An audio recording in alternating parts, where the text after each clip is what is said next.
Tes, ada suaranya? Iya Ustadz, ada Ustadz. Bismillahirrahmanirrahim. Assalamualaikum warahmatullahi wabarakatuh. Waalaikumsalam warahmatullahi wabarakatuh. Alhamdulillah, alladzi bi ni'matihi tatimmu sholihat. Wassalatu wassalamu ala sayyidi sadat wa ala alihi wa ashabihi al fadail wal karmat. Allahumma salli wa sallim wa barik wa zid wa an'im ala habibina wa syafi'ina wa qurrati a'yunina Muhammadin sallallahu alaihi wasallam wa ala alihi wa ashabihi wa man iktafa bi atharihi ila yaumil qiyamah. Amma ba'du.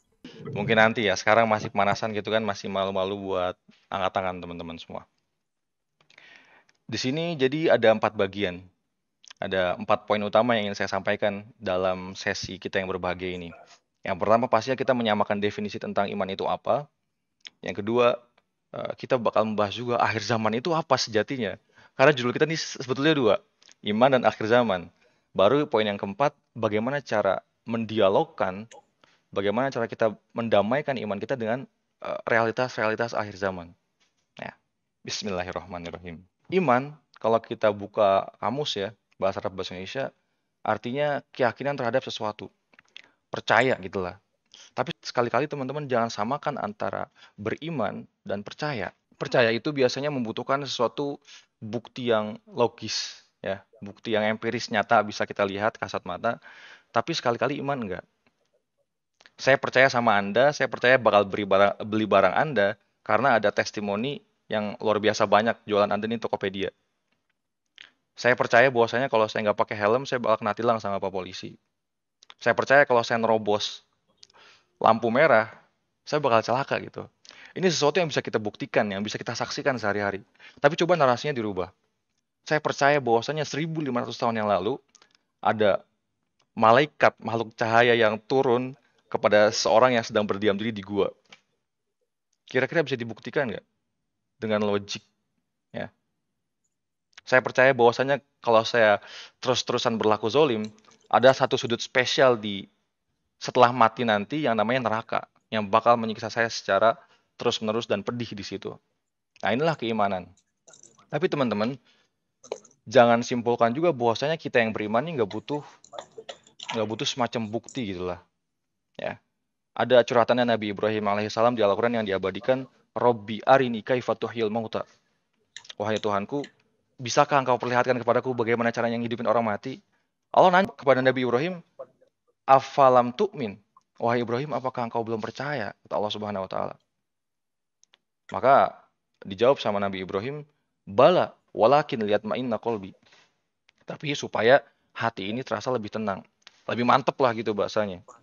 Jadi teman-teman, keimanan itu bukan sesuatu yang statis ya. Dia dinamis. Bahkan kalau misalnya sesekali dia bergeser kepada keraguan, kepada syak, kepada rasa masygul gitu ya. Ini bukan sesuatu yang tabu gitu. It's okay, nggak apa-apa. Ketika keraguan itu melanda kemudian bikin kita penasaran dan kita bakal cari tahu lebih dalam lagi, nanti iman kita lebih mantep gitu kan. Jadi fluktuasi iman, pergeseran iman teman-teman dari bertambah kemudian berkurang adalah sesuatu yang manusiawi. Ya. Adagium ini, ya, statement ini bisa kita temukan di kitab-kitab tentang akidah, kitab-kitab yang membahas tentang tauhid. Jelas banget al-iman, yazid wa yankus. Ini kesepakatan ulama bahwasanya iman itu enggak statis. Iman bisa bertambah, iman bisa berkurang. Bertambah dengan kebajikan ketika kita membuat hal-hal baik gitu ya, mengerjakan hal baik. Sebagaimana kita ikut tablik akbar di Esa Unggul ini. Insya Allah ini kita sedang menambah iman kita. Tapi keluar dari kelas ini, kita melakukan sesuatu yang anfaedah bahasa anak sekarang ya, maka di saat itu pula lah kita sedang menggerus keimanan kita. Ini teman-teman, camkan ya, al-iman, yazid, wayangkus. Bertambah dengan ketaatan dan berkurang dengan kemaksiatan. Dan kenapa kita sekali-kali nggak boleh menghakimi iman orang lain hari ini? Karena itu tadi, boleh jadi hari ini kita saksikan pagi ya, pagi-pagi dia beriman. Tahu-tahu siangnya udah rajin lagi gitu. Kalau nggak salah anak LDK ini punya bahasa yang sangat pas gitu lah untuk menyebut ketika orang tuh imannya lagi turun gitu. Saya tahu dari teman-teman saya juga yang dulu diikut LDK kampus ya. Namanya futur. Orang-orang yang sedang apa lemah imannya gitu ya, yang lagi malas ke masjid, mungkin lagi bolong puasanya barangkali, dibilangnya futur gitu. Ini adalah sebuah keniscayaan. Maka sekali-kali jangan kita hakimi orang lain yang imannya lagi turun. Boleh jadi cuma saat kita ngelihat aja. Ketika kita udah nggak ngelihat lagi, dia udah naik lagi gitu kan. Salah satu doa, teman-teman, yang paling sering dibaca sama Rasulullah SAW, ini doa ini. Ya muqallibal qulub, sabit qalbi ala dinik. Wahai yang maha membolak-balikan hati, tetapkanlah hati saya dalam agamamu. Karena perubahan iman itu nggak kayak lagu Gigi ya. Tahu lagu Gigi yang judulnya Amnesia nggak? Itu kan pagi beriman, siang lupa lagi. Sore beriman, malamnya amnesia. Nggak sepanjang itu gapnya gitu loh. Kadang bahkan pergeseran iman kita sepersekian detik. Kita kuat, yakin dengan keislaman kita, sedikit kemudian kita melemah. Kemudian bangkit lagi, kemudian melemah lagi. Jadi sesuatu yang manusiawi, sesuatu yang wajar. Dalam kitab Akidah atau Hawiyah, dan ini juga definisi iman yang sering diangkat oleh para ulama di buku-buku akidah ya. Iman itu ada 3 unsur yang nggak boleh eh, yang tiga-tiganya tuh mesti ada gitu untuk menyebut diri dia beriman. Yang pertama tasdikun bil kolbi, membenarkan dengan hati, hati di sini kok di sini memantapkan dengan hati, watakrirun bil lisan, diucapkan dengan lisan kita, wa amalun bil arkan, dan dibuktikan dengan perbuatan. Jadi 3 paket ini adalah bukti keimanan seorang muslim. Makanya kenapa di Al-Quran teman-teman barangkali ya, yang anak-anak LDK saya ini odoj pasti. One day one juice. Sering banget ketemu ayat yang bunyinya alladzina amanu wa amilus solihat. Amanu wa amilus solihat. Selalu disandingkan antara beriman dan beramal soleh. Karena memang keimanan itu sekali-kali jangan cuma lip service. Jangan cuma di mulut. Nggak cukup. Ya, mesti dibuktikan juga dengan perbuatan. Baik, ini semua teman-teman tentang keimanan. Yang kedua, kita bakal sama-sama sekarang membahas apa sih akhir zaman? Atau akhir zaman itu kapan? Saya pengen lempar dulu ke audiens di sini, kira-kira ada yang tahu nggak? Kapan dimulainya masa yang disebut akhir zaman? Apakah semenjak tahun 2000 ke atas, abadnya milenial? Apakah semenjak 1970, kebangkitan ilmu pengetahuan di barat? Atau kapan akhir zaman sejatinya? Mangga? Ya, Ummul Fatimah. Akhir zaman itu dimulai ketika Rasulullah SAW diutus ke dunia. Luar biasa. Ahsan. Mumtaz. Jadi teman-teman Rasulullah pernah bilang, bu'aistu ana wasa'ah kahata ini. Saya diutus, kata Rasulullah SAW, dan jarak Rasulullah dengan kiamat tuh jarak 2 jari ini gitu loh. Jadi akhir zaman itu teman-teman udah dimulai setelah Rasulullah SAW diangkat menjadi nabi. Tapi sekarang kita kayaknya perlu banget memberikan sebuah alamat, sebuah identifikasi, sebuah tanda bahwasanya akhir zaman tuh begini, begini, begini gitu. Tanda yang pertama barangkali kita tahu di akhir zaman nih moral hilang, ya, adab terdegradasi. Yang kedua, tandanya akhir zaman tuh menjamurnya kezoliman. Yang ketiga lagi katanya hadirnya para pemimpin, pokoknya dominasi politik yang nggak pro-Islam gitu lah. Dan seterusnya, dan seterusnya. Teman-teman semua narasi pesimistik seperti ini, ya, kita menganggap bahwasanya akhir zaman kayak gini, begini, dan begitu. Sah-sah aja. Tapi alangkah lebih bagusnya kalau ini semua adalah merupakan otokritik gitu loh. Ya. Kritik atas diri sendiri dulu, bukan terhadap lingkungan dan orang lain di sekitar kita. Ada hadis Rasulullah SAW lagi-lagi, karena memang saya backgroundnya hadis ya. Saya bakal lebih banyak kutip hadis daripada Al-Quran, teman-teman. Rasulullah pernah bilang, idh qala rajulu halakan nas, fahuwa ahlakuhum. Kalau ada manusia yang hobinya berteriak, zaman telah rusak, ya, akhlak telah hilang, peradaban telah hancur, maka ketahuilah dialah orang yang paling rusak di antara mereka. Kalau kita bilang akhir zaman ini memang zaman di mana moral terdegradasi, bukankah kita bagian dari zaman tersebut gitu loh? Makanya teman-teman, manusia ini diciptakan dengan metode adaptasi yang sangat luar biasa. Kita bakal selalu mencium bau orang lain, tapi kita nggak pernah mencium bau diri sendiri. Insya Allah, saya yakin di sini teman-teman semua yang hadir, ketiaknya bau. Ya, tapi kita karena memang sering cium ketiak kita sendiri, kita bakal nggak merasakan itu gitu loh. Kamar kita yang ketika kita pulang dari mana-mana masuk lagi ke situ ya, kita udah kalis, udah kebal sama bau-bau yang demikian. Kita mempunyai adaptasi yang luar biasa sama aib diri sendiri. Tapi sama aib orang lain, kayaknya kita bawaannya mau menunjuk aja gitu kan. Kita memang di akhir zaman. Tapi alangkah bijaknya jika tanda-tanda ini semua kita jadikan sebagai poin untuk menunjuk diri sendiri dulu, untuk otokritik sebelum menunjuk orang lain. Kalaupun memang teman-teman ya, faktanya demikian, hari ini lebih banyak angka kriminalitas tuh kurvanya menukik naik. Hari ini adab mulai ditinggalkan. Itu memang sunatullahnya demikian gitu loh. Jadi standar moral, standar adab itu semakin jauh kita dengan zaman Rasulullah memang semakin turun. Saya bakal menutup poin kedua dengan sebuah kutipan dari MH Ainun Najib yang pernah saya baca di buku beliau ya. Beliau pernah bilang, hari ini ya, kalau kita mampu tegak bertahan aja, nggak usah melawan arus. Kita mampu tegak bertahan udah amat terpuji.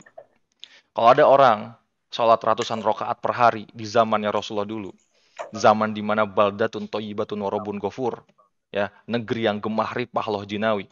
Dia sholat ratusan rakaat sehari, dia puasa Senin Kamis daudnya lancar, tahajudnya lancar, itu biasa. Tapi kalau hari ini di tengah-tengah lusuhnya peradaban akhir zaman, kita mampu sholat 5 waktu aja, kita mampu kajian online aja ikut kayak gini, itu udah perkara yang sangat bisa diacungi jempol gitu loh. Memang standar itu turun, tapi jangan dikoar-koarkan seakan-akan itu cuma salahnya orang lain. Tunjuk juga diri kita sendiri. Selanjutnya, dan ini poin penting, ini adalah inti dari judul kita hari ini, bagaimana iman yang sukses di akhir zaman. Antara poin 1 dan poin 2 tadi, kita jadikan satu variabel. Ada nggak peserta yang mau raise hand dulu versi iman yang sukses menurut dia? Nah, itu. Oke, nggak apa-apa. Kalau belum ada, it's okay. Berarti emang belum panas gitu lah. It's okay, teman-teman, nggak apa-apa. Yang pertama, mengerjakan segala perintah Allah, menjauhi segala larangannya. Itu default lah.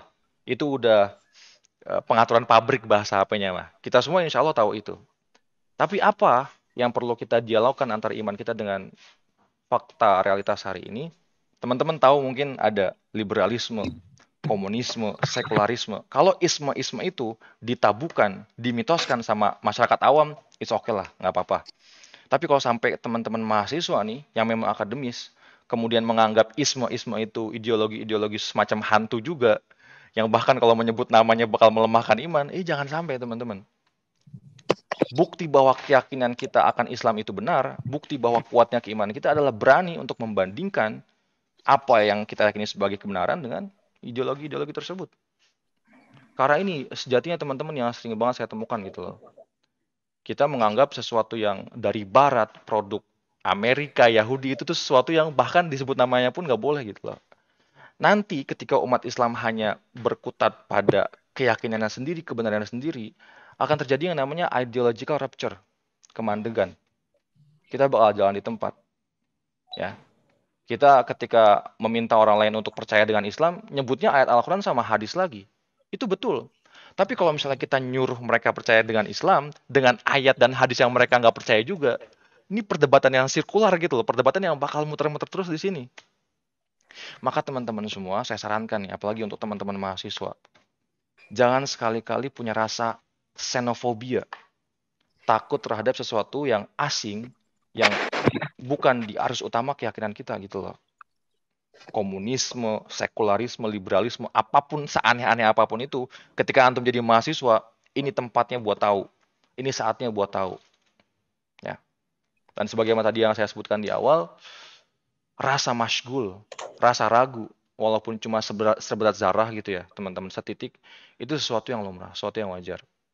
Iman itu adalah sebuah proses untuk terus kita menjadi, bukan mencapai, tapi terus berusaha untuk menjadi.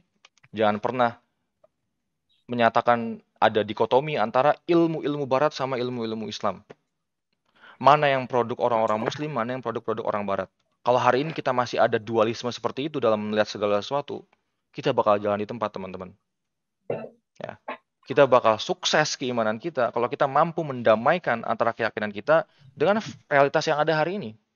Saya pernah ada cerita dari teman dulu, lagi ngaji gitu ya. Ketika dia berusaha nanya-nanya hal yang aneh gitu kan, nanya perkara-perkara syubhat, kemudian Gurunya bilang kayak gini, ngapain kita mikirin hal-hal kayak gitu loh. Kita fokusin aja banyakin tahajudnya, kita banyakin puasa Senin Kamisnya gitu. Kita banyakin wirid kita. Ini sesuatu yang berbeda teman-teman. Itu iya kita lakuin. Tapi untuk berbicara dengan zaman kita, kita perlu tahu problematika yang ada hari ini. Ya, ideologi dengan segala ismu-ismunya kita mesti tackle juga, kita mesti pahami juga. Lagi-lagi kata gurunya itu tuh, jangan sampai kita menempatkan akal di atas iman. Jangan sampai kita berusaha untuk menomorduakan iman gitu, iman inferior dibandingkan akal kita. Maka pertanyaannya, gimana kita bisa berusaha menundukkan akal gitu? Kalau kita bermain-main sama akal aja nggak pernah, kenalan sama akal aja nggak pernah. Nah ini teman-teman, fair. Kita berusaha berlaku adil untuk melihat ideologi apapun yang ada hari ini. Ini yang pertama. Di bahasa teman-teman LDK mungkin sering diangkat sama musyrif atau musyrifahnya namanya Ghazwul Fikri ya. Ghazwul Fikri. Ghazwul itu artinya perang, fikri atau pemikiran atau pemahaman. Ghazwul Fikri teman-teman memang ada. Saya pernah baca tesisnya Samuel Huntington tentang Clash of Civilization. Perbenturan peradaban itu pasti ada. Karena dunia barat hari ini udah menganut kebebasan yang berlepas dari nilai-nilai agama, sedangkan dunia timur masih dinominasi sama nilai-nilai agama. Cepat atau lambat, kata Samuel Huntington, itu pasti bakal berbenturan gitu loh. Ya. Tapi kalau memang Ghazwul Fikri itu ada di hadapan kita hari ini, kita punya sikap dua untuk menghadapinya. Akankah kita mau defensif gitu? Kita mau berlindung dengan keimanan kita tamengin semua pendapat-pendapat yang masuk, ideologi yang masuk, kita berlindung di balik keimanan kita, atau kita mau ofensif? Ya, kita justru nyerang balik, kita pahamin, kita temukan kelemahan ideologi-ideologi yang lain, kemudian kita bantah. Offense is the best defense, ya nggak? Serangan adalah pertahanan terbaik. Nah, ya teman-teman. Poin pertama. Yang kedua, tarik ulur dalam menyuarakan kita di tengah kenyataan masyarakat yang majemuk. Masyarakat yang bukan cuma orang Islam di situ. Teman-teman, saya garis tebal di sini. Ketika kita membincang keyakinan, itu memang harus dihujamkan ya. Yang namanya yakin itu ya mesti radikal, mesti ke akar. Ya, mesti benar-benar terpati dalam jiwa gitu kan. Kalau misalnya ada orang yang bilang hari ini memberikan label negatif terhadap radikal fundamental, padahal radikal fundamental artinya kalau kita buka di kamus itu ya, pengamal ajaran Islam yang murni gitu lah. Pengamal ajaran apapun yang murni, yang sesuai dengan akar-akarnya. Tapi dengan kenyataan keragaman kita hari ini, kita masih tahu kapan menyuarakan keyakinan kita, kapan untuk sama-sama hidup bareng gitu sama orang lain. Islam memang agama yang paling benar, teman-teman. Keimanan kita pastinya ya, dengan iman kita, kita meyakini bahwasanya apa yang di luar Islam adalah sesuatu yang batil atau kurang benar gitulah bahasa lebih halusnya. Tapi bisa nggak di tengah-tengah keragaman ini justru yang kita angkat persamaan yang banyak daripada perbedaan kita yang sedikit. Ada nilai-nilai perennial, nilai-nilai abadi yang dianut oleh setiap pemeluk agama. Kebenaran yang universal gitu loh. Jujur, adil, ya, senyum, sapa, itu semua kayak sesuatu yang mestinya secara default kita kerjakan. Keimanan kita gaungkan. Tapi tahu kapan situasi dan kondisinya gitu loh. Ya. Ini yang kedua. Dan yang terakhir teman-teman, yang tadi saya sebutkan di awal juga, dengan keimanan kita, jangan sampai kita menjadi hakim atas imannya orang lain. Saya bakal menutup poin terakhir ini dengan kisah seorang Usama bin Zaid radhiyallahu taala anhu. Usama teman-teman adalah seorang sahabat Rasulullah. Di umur yang 19 dia udah jadi panglima perang. Tapi karena ya namanya masih muda gitu kan, masih naif lah. Ketika di suatu perang dia telah memojokkan musuhnya, itu musuhnya bilang la ilaha illallah. Ya kan, udah terpojok tinggal ditebas pakai tebasan yang penghabisan gitu kan. Musuhnya bilang la ilaha illallah. Tapi qadarullah demi hikmah yang pengen Allah sampaikan, Usama tetap mengayunkan pedangnya. Gitu kan. Meninggallah musuhnya tersebut, orang kafir itu. Usama akhirnya kepikiran gitu kan, ya Allah Robi tadi ngebunuh orang bilang la ilaha illallah gitu, nggak enak body juga nih serius. Ceritalah ke Rasulullah SAW. Akhirnya ia cerita ke Rasulullah, ya Rasulullah begini dan begitu. Dengan nada tinggi, Rasulullah SAW bilang kepada Usama, aqataltahu ba'da an qala la ilaha illallah. Usama, apakah engkau membunuhnya setelah dia bilang la ilaha illallah?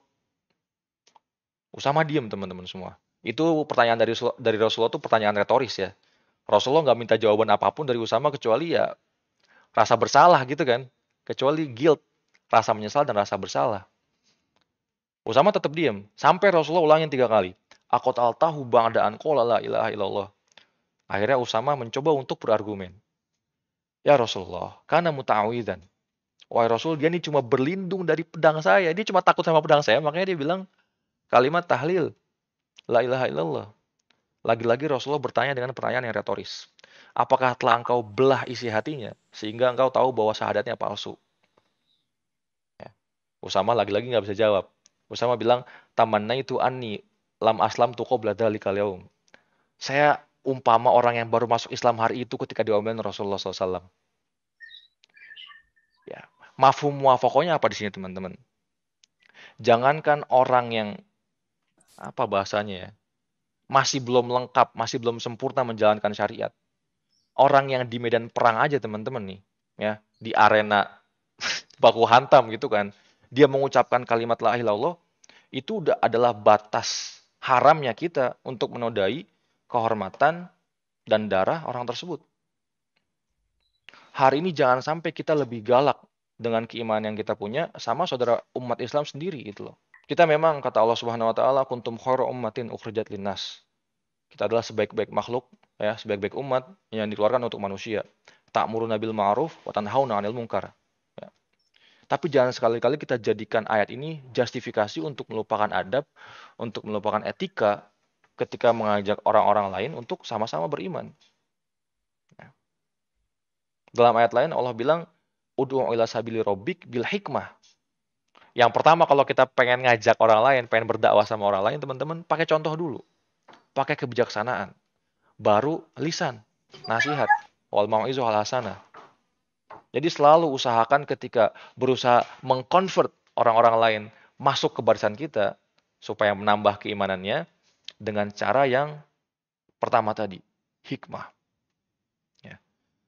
Daripada kita galak-galakan sama saudara muslim kita sendiri, lebih baik kita ya nggak usah berbusa-busa dan menasehati teman kita. Pakai contoh. Misalnya tadi siapa tadi namanya ya? MC kita namanya siapa? MC kita kocak nih luar biasa. Saya suka gaya MC kita serius. Yang mana nih Pak Ustadz? Ustadz. Punten namanya siapa nih Kang? Yang MC nih. Saya Dika Aji. Dika Aji. Saya Dila, Pak Ustadz. Nah, luar Iya, Pak biasa. Ustadz. Misalnya Dika nih di rumah. Tahu-tahu ibunya masuk kamar gitu kan. Bawa sapu, nyapuin kamar langsung. Kira-kira Dika sebagai anak gitu, apa yang Dika rasakan?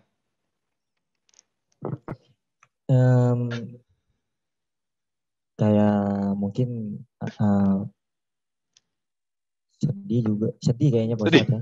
Sedih. Sebagai anak lah. Sedih luar biasa. Tega, Sedih luar gitu, biasa. lihat ibunya. Tapi yang saya harapkan mungkin Dika ada rasa gak enak lah gitu, sekurang-kurangnya gitu ya. Iya benar Pak Ustadz. Luar biasa, terima kasih Dika. Karena memang teman-teman, mengajak dengan contoh itu bakal lebih berbekas, bakal lebih luar biasa dampaknya, impactnya, ketimbang dengan kata-kata.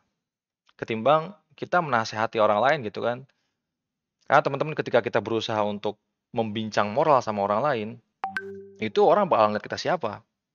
Kita ngajak orang lain buat beriman, apakah iman kita udah oke? Kita ngajak orang lain buat sholat, apakah sholat kita udah bagus gitu kan? Kita ngajak orang lain buat begini dan begitu, dia bakal ngeliat yang ngomongnya siapa gitu loh. Dan ini bakal lebih berat tugas kita, andai kita belum mengerjakan apa yang kita ajak tadi. Ya, bakal mental tuh semua nasihat kita. Tapi 3 poin ini insya Allah yang saya angkat buat teman-teman semua. Semoga ini bisa jadi bahan diskusi kita. Ya, kurang lebihnya mohon maaf. Wa ma taufiqi illa billah. Ilahi atau kalau wali unib. Wassalamualaikum warahmatullahi wabarakatuh. Waalaikumsalam warahmatullahi Warahmatullahi wabarakatuh. wabarakatuh. Terima kasih Pak Ustadz Asgar atas penyampaian materinya.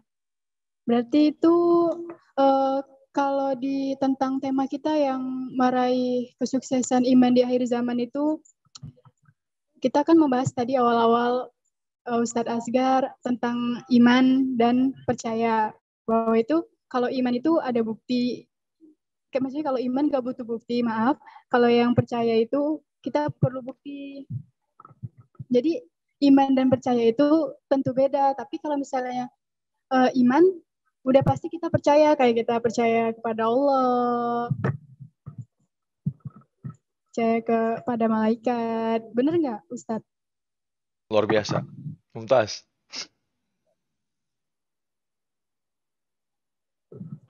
Oh iya teman-teman. Sekarang kita udah mau mulai masuk sesi tanya jawab. Untuk teman-teman yang ingin nanya, silakan raise hand, on cam dan on mic supaya Ustadz Asgar bisa kenal nih sama teman-teman. Ya, sebutin nama juga, jangan lupa ya. Bang Dika mungkin mau lebih dulu nanya ke Pak Ustadz. Boleh Kak Fadila. Assalamualaikum warahmatullahi wabarakatuh Pak Ustadz. Waalaikumsalam Saya warahmatullahi. Dika mau bertanya nih Pak Ustadz. Mungkin tentang keyakinan sih Pak Ustadz. Mungkin dari saya pribadi kadang suka nggak yakin sama diri sendiri. Entah kayak menjalankan sebuah acara atau kayak yang mau bekerja atau apapun. Mungkin buat teman-teman peserta yang join juga sama seperti saya, maksudnya kadang suka nggak yakin. Nah itu cara mengatasi buat biar yakin tuh gimana Pak Ustadz? Terima kasih Pak Ustadz. Supaya istiqomah dalam keyakinan ya. Ya Pak Ustadz. Saya mau klarifikasi dulu nih. Kalau misalnya tim panitia yang nanya, dalam hal ini MC gitu. MC yang nanya juga dapat door prize juga nggak nih? Enggak dong, Pak Oh, Ustadz. enggak. Sebagai awalan aja Pak Ustadz. Nah, Ini kalau boleh pertanyaan dari Dika saya tampung dulu ya. Saya Oke, lebih prefer buat merangkai dulu, berpikir dulu supaya nggak langsung asal tembak gitu lah. Ada teman-teman yang lain pertanyaan? Oke, tuh udah ada yang raise hand. Mungkin dari Awaludin Afif ya, boleh langsung aja di unmute. jangan lupa on cam ya yang teman-teman, saudara Waludin Afif untuk on cam dan on mic supaya Ustadz sama MC tahu nih siapa yang nanya, supaya door prize-nya tepat gitu kalau siapa ya Bang ya. Benar. Assalamualaikum Ustadz. Assalamualaikum warahmatullahi. Izin bertanya Ustadz. Nah, kan ada hadis ya Ustadz ya tentang aku adalah wali bagi orang-orang yang tidak punya wali Ustadz. Jadi apa makna dari hadis tersebut gitu? Syukron Ustadz. Nah, terima kasih. Ada yang lain?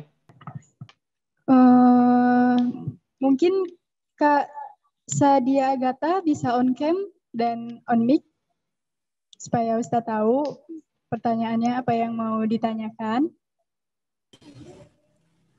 Assalamualaikum Ustadz. Assalamualaikum warahmatullahi. Bertanya, di zaman sekarang kan banyak nih pergaulan yang bisa dibilang tuh jauh dari ajaran Allah. Contohnya tuh kayak kita lagi kumpul-kumpul terus melupakan tugas-tugas yang kewajiban yang harus dijalankan. Nah, gimana sih caranya biar bisa kita tuh tetap istiqomah Ustaz? Terima kasih.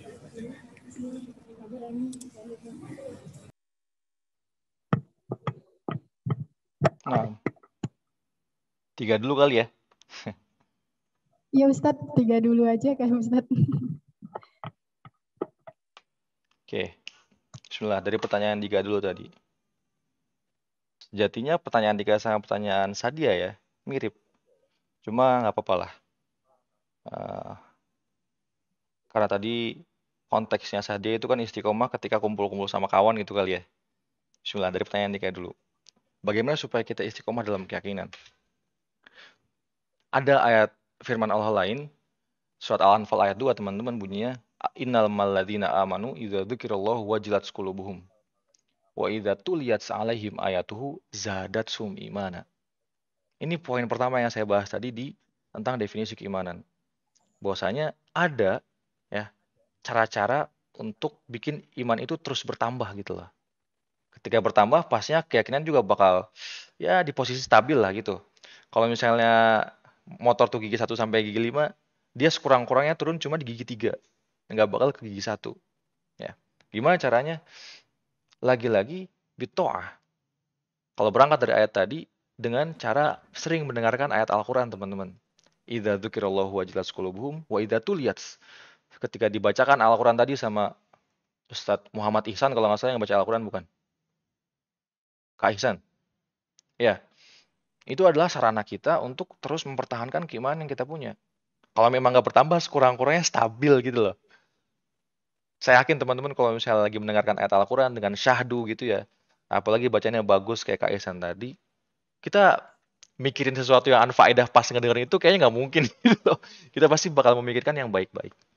Bakal memikirkan sesuatu yang bermanfaat buat kita.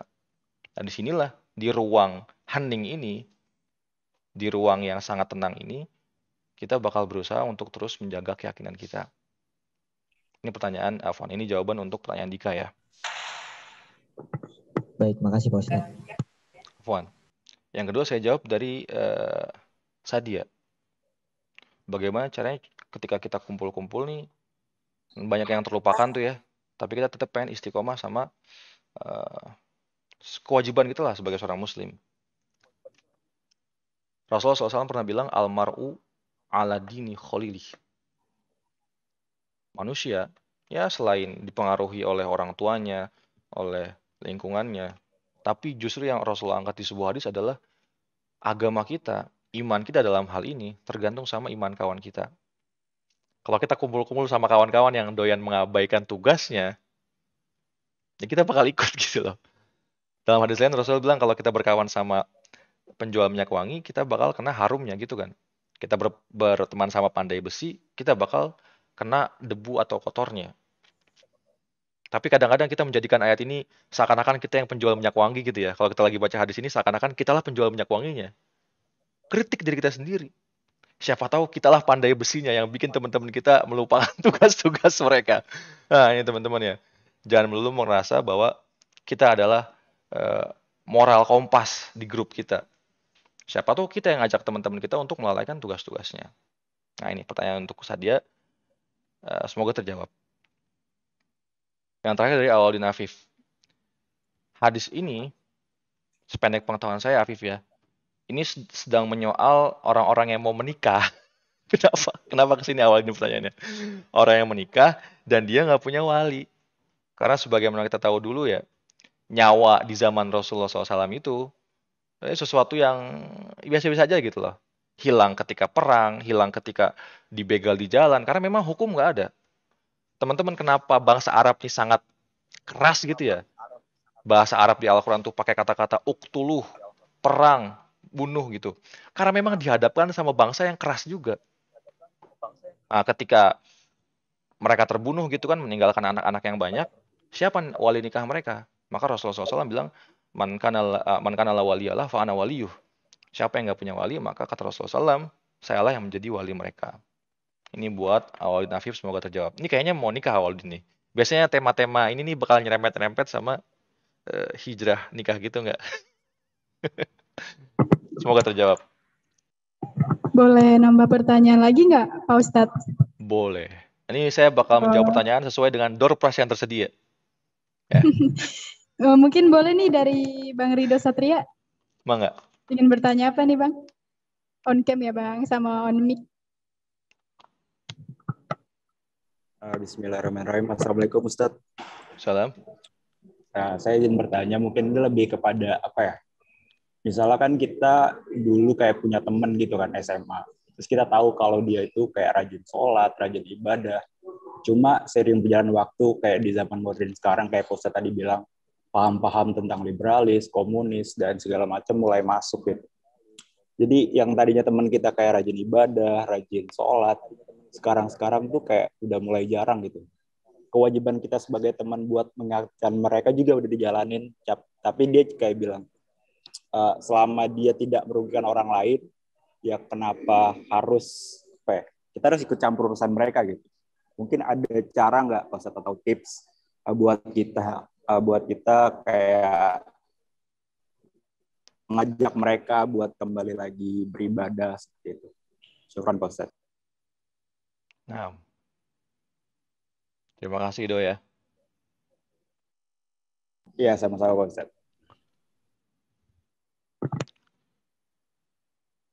Teman-teman, di abad 21, di era 4.0 kita ini, kita memang hidup di era rembesnya informasi. Apa artinya? Ilmu apapun, tentang apapun, itu bukan lagi monopoli siapapun. Kalau kita pengen tahu liberalisme apa, buka Google, cari tahu apa. Kita pengen tahu sekulerisme itu apa, nonton YouTube, cari tahu, ketemu jawabannya. Itu kan. Jadi kalau misalnya ada teman-teman kita hari ini yang dulunya rajin gitu ya, sebagaimana kata Ridho, kemudian berubah haluan, kita katakan itu sesuatu yang wajar. Bukan wajar dalam artian dia sah-sah aja kayak gitu, enggak ya. Karena memang kita hidup di zaman yang informasi itu begitu ruah, begitu gampang diterima dimanapun. Ini kenyataan ini supaya nanti Ridho bisa lebih sabar sama teman-teman yang demikian. Anggaplah belok haluan teman Ridho ini sebagai sebuah masa transisi aja. Dengan segala usaha Ridho nanti, dengan segala doa Ridho, pasti dia bakal baik lagi gitu loh. Yakin dulu aja kayak gitu. Cara teman-teman semua di sini, tadi saya nyinggung cara mengajak orang lain kepada kebaikan gitu lah, untuk kembali kepada keimanan, itu delicate banget. Cara kita mengajak orang lain kepada kebajikan hari itu ibarat bawa gelas kaca gitu ya, di atasnya ada air. Delicate banget. Hati-hati. Hari ini informasi apapun bisa dia dapat gitu kan. Di Google, di YouTube. Andai dia pengen tahu tentang keimanan, tentang kebajikan, tentang rajin sholat lagi, dia bakal cari tahu sendiri. Kenapa dia belum cari tahu? Karena dia belum menemukan momen yang tepat gitu loh. Maka ketika hari ini kita mencoba untuk menggurui siapapun dengan suasana hati yang kurang tepat, saya yakin bakal mentah. Ya. Nggak ada hal yang paling menjengahkan pasti di antara seorang teman, apalagi dulu nongkrong bareng gitu kan, ketemu tahu-tahu diguruin gitu ya. Yang sabar pastinya. Dan kalau kita lihat di buku fikih dakwah, memang mengajak orang kepada apapun itu sesuaikan sama siapa lawan bicara kita. Muqtadul khitobnya. Kalau cuma teman sekawan, jangan sampai, bro, duduk. Kalau Allah Ta'ala fi kitabihil karim, wahu asdaqul qailin. Jangan. Yang namanya nasihati teman, ya teman-teman nongkrong, cara paling asik gitu lah. Yang tanpa dia sadari, dia sedang kita kasih tahu tentang kebaikan-kebaikan. Tadi salah satu contohnya dengan contoh konkret, dengan bukti langsung. Semoga terjawab buat Ridho ya. Dan semoga temannya sama-sama gabung lagi, Ridho, buat gabung di LDK mungkin. Nanti temannya. Syukran. Oke, baik Pak Ustadz, makasih. Mungkin ada yang mau bertanya lagi Pak Ustadz dari Ibnu Zaki. Boleh silakan di. Assalamualaikum warahmatullahi wabarakatuh, Ustadz. Saya izin bertanya, Ustadz. Saya ingin bertanya bagaimana cara yang baik untuk saya yang masih awam untuk mengajak teman kita agar selalu menerapkan iman yang baik, Ustadz. Itu aja. Nah. Makasih, Ustadz. Wassalamualaikum warahmatullahi wabarakatuh. Waalaikumsalam warahmatullahi wabarakatuh. Teman-teman, ketika memang ya sama-sama mulai belajar Islam, di setiap kitab fikih, di setiap buku-buku hukum yang ditulis sama ulama skolastik, itu pasti yang pertama bab toharoh, bab bersuci. Selain ini sebuah tradisi ya, itu juga semacam sentilan buat kita-kita nih yang baru belajar Islam. Jangan sampai kita baru belajar, kemudian berusaha membincang yang rumit-rumit kepada teman kita yang juga baru belajar. Akhirnya, kata dia, ini kita Allah Akbar, kita baru mulai jadi baik, kenapa kita langsung ngomongin sesuatu yang muluk-muluk gitu loh. Kalau memang kita pengen memulai mendakwahi teman kita yang juga baru mulai beginner gitu ya, ajak pada sesuatu yang ringan-ringan dulu. Ya. Jangan langsung ajaknya sholat tahajud seminggu ini. Lagi-lagi mentah teman-teman, serius. Dia langsung Rasulullah SAW itu nggak mewajibkan puasa kecuali setelah hijrah ke Madinah. Ya. Kewajiban sholat juga baru setelah Rasulullah Isra Mi'raj gitu kan. Artinya ada tahapannya gitu lah. Larangan khamr teman-teman semua itu di Al-Quran 3 kali berturut-turut. Yang pertama masanya itu dijelasin bahwasanya mudaratnya lebih banyak daripada manfaatnya. Yang kedua dilarang mendekati khamr ketika sholat. Baru ketika umat udah siap, larangan khamr yang ketiga, jangan sekali-kali mendekati dalam kondisi apapun. Artinya usahakan berfase. Jangan sekali-kali kita tadi ya bahasanya menjadi hakim atas orang lain terhadap sesuatu yang rumit. Dan di kitab-kitab fikih juga teman-teman, selain pertamanya bab toharoh, di muqaddimah tuh kayak pengantar gitu lah. Ulama-ulama biasanya juga menyebutkan al-ilmu qabla al-qawli wal amal. Berilmu dulu sebelum berkata dan berbuat. Kalau kita memang udah mau terjun untuk berusaha mengajak teman kita, coba kita berkaca dulu, apakah ilmu yang kita miliki sudah cukup? Apakah sikap, kebiasaan yang kita punya udah menjadi sebagai rekam jejak gitu ya? Rekam jejak yang ketika teman kita diajak sama kita, udah oke lah. Weh, lu oke, kata-kata juga oke. Maksudnya sinkron gitu. Ya adalah bismillah gitu. Karena teman-teman Rasulullah SAW ketika berdakwah di Mekah itu membangun kredibilitas selama 40 tahun. Selama 40 tahun beliau digelari Al-Amin, dipercaya, adil dalam timbangan, ngariung sama masyarakat, harmoni sama keluarganya. Tapi toh setelah dia jadi nabi, setelah Rasulullah jadi nabi ya, apakah ketika beliau berdakwah langsung diterima? Enggak. Ditolak juga pastinya. Enggak ada yang bergabung sama Rasulullah sampai Rasulullah hijrah ke Madinah kecuali 80 orang. Bayangin betapa perjuangan itu memang sangat terjal. Ya. Semoga terjawab buat Ibnu Zaki. Makasih Ustadz ya. Puan. Baik Pak Ustadz, makasih atas penjelasannya. Wih, banyak banget peserta yang nanya nih. Cuman karena waktu kita udah tinggal sedikit, jadi kita pilih 2 pertanyaan terakhir nih dari Kak Iin Nur Zulaili. Mohon untuk on cam dan on mic. Halo Kak Iin. Halo, Assalamualaikum. Assalamualaikum warahmatullahi. Ya, Assalamualaikum Ustadz. Selamat pagi menjelang siang. Salam hangat dari Kabupaten Jawa Timur. Kabupaten Provinsi Jawa Timur. Kabupaten Lamongan maksudnya. Iya, ini saya mau tanya, ini karena pengalaman pribadi ya Ustadz dan menyangkut iman. Apalagi saya juga masuki ini kan lagi di Surabaya, jadi ada sangkut pautnya dengan penelitian saya. Dan pertanyaan gini Ustadz, bagaimana caranya kita bersikap ketika kita diposisikan saat penelitian dengan orang yang beda keyakinan? Jadi penelitiannya itu tentang kalau kurang lebih, kalau nggak salah yang saya tangkap itu 18 kepercayaan yang ada di Indonesia, tapi mereka berKTP Islam. Tapi mereka tidak menjalankan ritual atau ibadah seperti halnya orang-orang Muslim. Tapi mereka KTP-nya Islam. Dan ketika kita bergaul dengan mereka, apa yang seharusnya kita lakukan? Saya pribadi yang sudah terjun penelitian itu merasa kayak pengen gitu mengajak kayak ayo masuk Islam gitu, tapi mereka awalnya dulu Islam, tapi karena sudah ada kayak paguyubannya gitu, jadi mereka itu benar KTP-nya Islam, tapi mereka punya paguyuban yang tidak menjalankan agama Islam. Dan itu terjadi di beberapa, bukan terjadi, memang sudah ada di beberapa daerah. Nah, kita khususnya saya sendiri yang sebagai perempuan kan ada istilahnya harus menjaga pergaulan ya Ustadz ya, terutama mereka dengan lawan jenis. Nah, kalau misalkan kayak gitu itu sikap kita itu seperti apa ketika berinteraksi dengan mereka, apalagi menyangkut penelitian yang dilakukan kurang lebih dari 5 bulan. Syukran Ustadz. Assalamualaikum warahmatullahi wabarakatuh. Assalamualaikum warahmatullahi wabarakatuh. Ya, teman-teman sebagai seorang akademisi ya, teman-teman di sini semua alhamdulillah kebanyakan mahasiswa ya. Jangan sekali-kali cukupkan diri teman-teman semua dengan jawaban yang saya berikan. Ya. Kalau misalnya teman-teman datang ke forum ilmiah ini, ya, kemudian mencukupkan dengan satu jawaban, apa bedanya kita sama kayak ngaji gitu kan? Kalau misalnya ngaji itu absolut, yang disampaikan sama pembicaranya absolut. Disampaikan sama ustadz, sama khotib, di surau-surau, di masjid-masjid, apa yang mereka sampaikan mutlak diterima.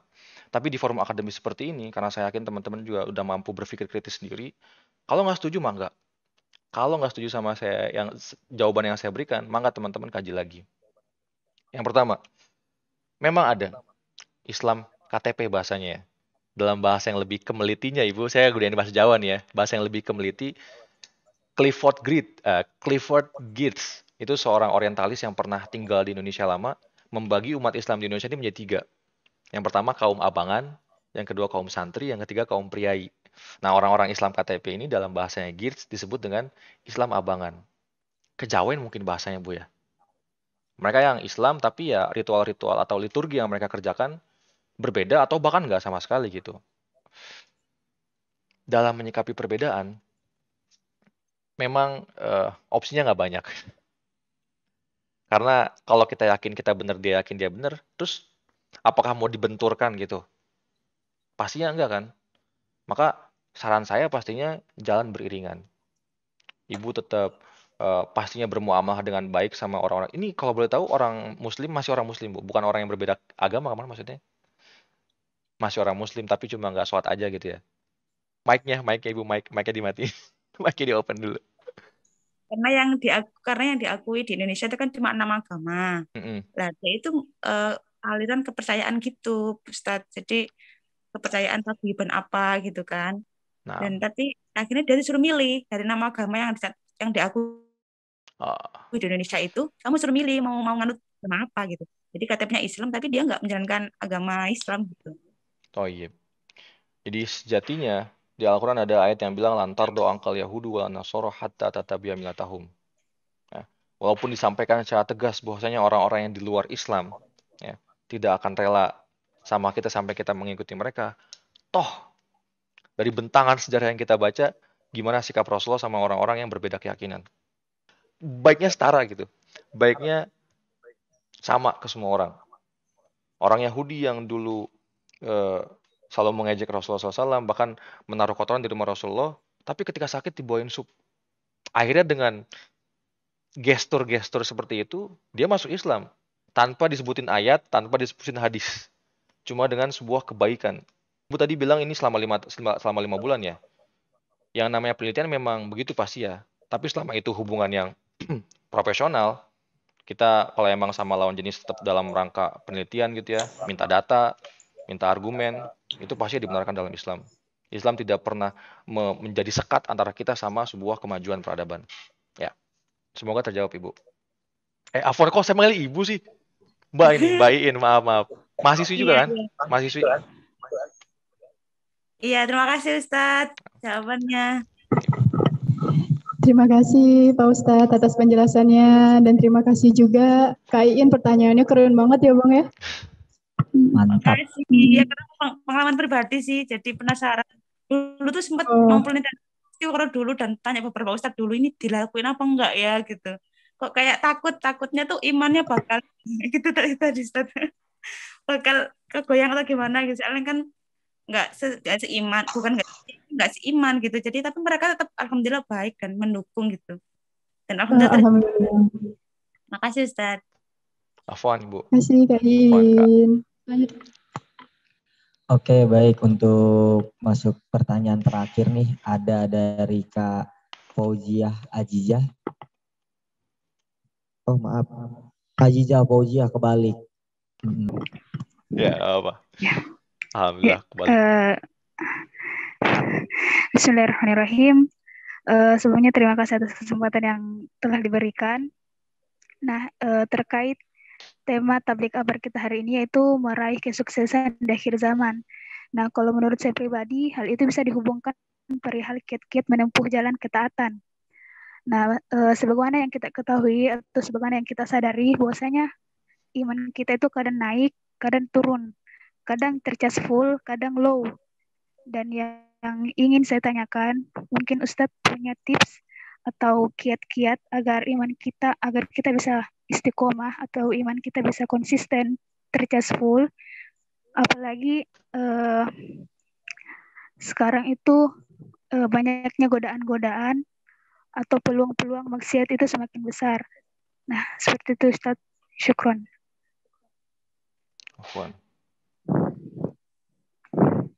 Jadi teman-teman, karena memang kita sedang meminjam keimanan ya. Jadi pertanyaannya agak mirip-mirip. Tapi saya akan berusaha untuk menjawab dengan jawaban yang berbeda.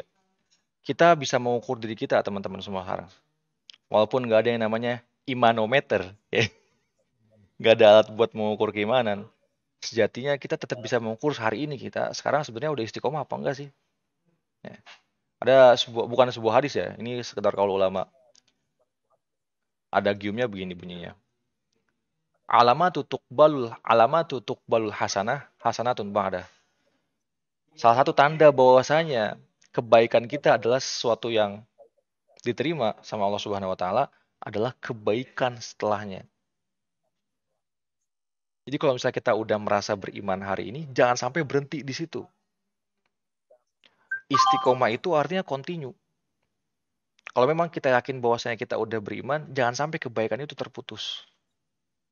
Adapun kiat-kiat untuk meningkatkan keyakinan kita lagi tadi, sebagaimana saya jawab buat Kak Sadia kali ya, kita berkumpulnya pasti dengan kawanan yang baik gitu ya. Di komunitas Instagram hari ini saya yakin banyak banget teman-teman hijrah gitu bahasanya. Saya mau mengutip di sini quotes di film X-Men, Mutants Together Strong. Itu kita gunakan juga dalam konteks umat Islam. Ya, Muslims Together Strong. Karena kalau sendiri gampang banget goyahnya gitu loh. Teman-teman ada kajian, kalau mungkin corona udah selesai ya. Kita mau kajian nih, berangkat offline gitu ya, sendiri.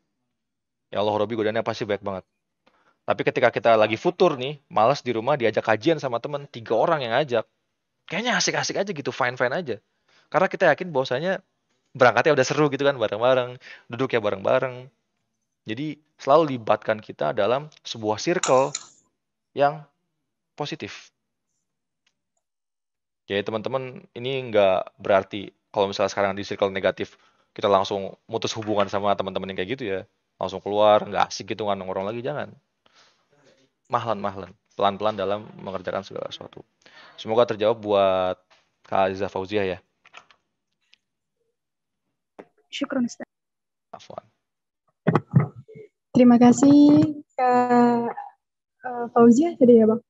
Ya, Fauziah. Atas pertanyaannya. Dan terima kasih juga kepada Ustadz Asgar atas penjelasannya. Materi yang disampaikan oleh Ustadz Asgar ini keren ya Bang ya? Keren. Saya serius. Teman-teman. Bener Ustadz, keren banget. Kayak, biasanya di rumah tuh kan rebahan, makan doang gitu. Ikut tablik nih. Yang bawanya Ustadz Asgar. Materinya bukan main ya Bang ya? Ini udah dari subuh. Pak Ustadz nungguin dari subuh ini sebenarnya. Takut banget Ustadz nggak jadi. Aduh. Nah, makanya antusias mereka buat join ini, wah benar-benar semangat banget ya. Sebenarnya banyak yang bertanya, cuman berhubung waktunya tidak memungkinkan, jadi ya udah, cuman terakhir tadi 2 pertanyaan aja. Kita. Terus terima kasih juga nih buat teman-teman yang udah nyiapin pertanyaan dan ditunggu untuk siapa yang dapetin door prize untuk pertanyaan terbaik. Jadi kalian jangan sampai ninggalin Zoom. Terima kasih juga untuk Ustadz Asgar. Ustadz boleh nggak sih kita foto bareng dulu buat dokumentasi tabligh akbar? Ayo. Boleh. Okay. Let's go. Teman-teman tolong on cam ya. Jadi kita ada foto bareng dulu. Sama Ustadz. Singkatannya foto bareng. Oke. Bukan swafoto bukan swafoto ya. Bukan. Biar kayak anak Jaksel Pak Ustadz gitu. Skuy gitu. Ya gasken Jaksel bukan? Gasken bener gasken. Ayo teman-teman di on cam dulu. sebentar. On Kita cam dulu foto bareng. teman-teman. Kita mau ambil foto bersama Ustadz Asgar. Ayo, 1, 3. Satu lagi kali ya. Satu lagi Pak Ustadz. Boleh gaya bebas kok. Ya bebas. Gaya bebas, enggak apa. 1, 2, 3. Oke, terima kasih Pak Ustadz. Terima kasih Pak Ustadz.